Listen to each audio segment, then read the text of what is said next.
Press the bell icon on the YouTube app and never miss another update.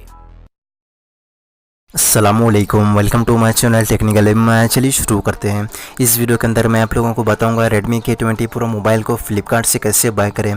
तो इसके लिए आपको cell वाले दिन 12 बजने से पहले फ्लिपकार्ट एप्लीकेशन को ओपन करना है और ऊपर की तरफ आपको Redmi K20 प्रो करके सर्च करना है और सर्च करेंगे तो आपको इसके दो अलग अलग वेरियंट्स मिल जाएंगे, जहाँ पर आप इसके 6GB 128GB और 8GB 256GB वेरियंट को बाय कर सकते हैं। तो आप लोगों को दिखाने के लिए मैं 6GB वेरियंट को बाय करके दिखा देता हूँ। तो इसके लिए आपको बाय नाउ वाले ऑप्शन में क्लिक करने के बाद नीचे की तरफ स्किप एंड कंटिन्यू वाले ऑप्शन में क्लिक करना है।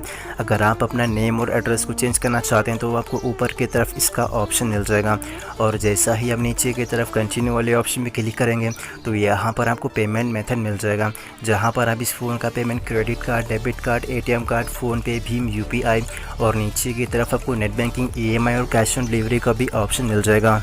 और आप लोगों को दिखाने के लिए मैं कैश ऑन डिलीवरी वाले ऑप्शन को सेलेक्ट कर लेता हूं।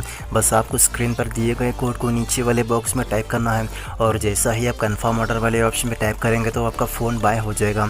अगर आप लोगों को ये वीडियो अच्छी लगी तो लाइक करो। इस वीडियो के बारे में कुछ भी सवाल या परेशानी के लिए मुझे कमेंट्स करके पूछ सकते हो। अगर आप लोगों ने अब तक मेरा चैनल अगर सब्सक्राइब नहीं किया तो जाकर सब्सक्राइब कर लो ताकि मेरे आने वाली वीडियो अब तक पहुँचती रहे। तो भी चलता हूँ, अल्लाह हाफिज़।